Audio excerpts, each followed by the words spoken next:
Mas bilib pa rin ako sa mga taong marunong rumispeto, hindi bastos.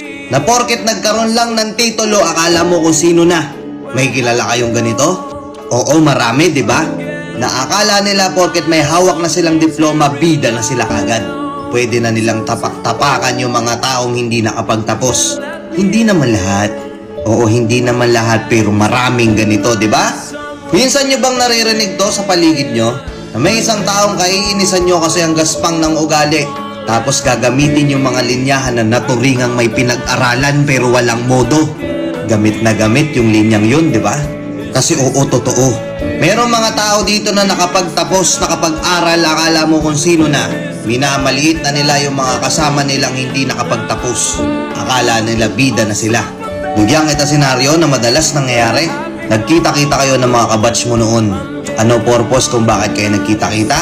Yabangan ng mga narating sa buhay. Ikaw yung tipo ng tao na hindi nakapagtapos pero may diskarte. Maganda-ganda yung kinikita mo. Pero hindi mo yun sinasabi sa iba kasi ayaw mong magmukhang mayabang sa ibang tao. Alam mo yung hirap ng buhay dahil mas maaga mong naranasan yung pagsubok. Pinagkaitan ka. Pero mas pinili mong magpakumbaba at maging makatao. Nagkita-kita kayo ng mga kabatch mo noon. Sila nakatapos na. Yung iba sasabihin, oh, ano na nangyari sa'yo? Di ka nakapagtapos. Tignan mo ko ngayon, manager na.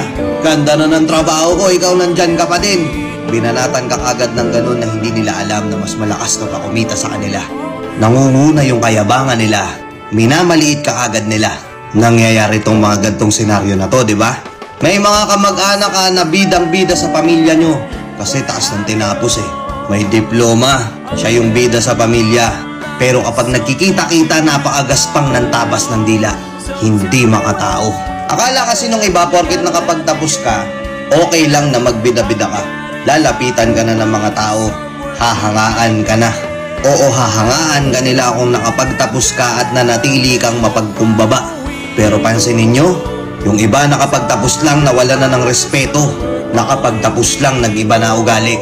Titulado lang, kala mo walang pinag-aralan. Kaya ikaw na nanonood o ikaw na nanonood na pinapatamaan ko, kung inaakala mong bida ka na porket may tinapos ka at may diploma ka, tapos papakitaan mo ko ng kayabangan, walang modo, walang respeto, magaspang ang ugali, hindi kita ituturing na may pinag-aralan. Kasi alam mo kung ano real talk, hindi sa taas ng edukasyon na susukat ang pagkatao. Mababa man ang pinag-aralan mo, kung marunong kang rumespeto, daig mo pa titulado. Time.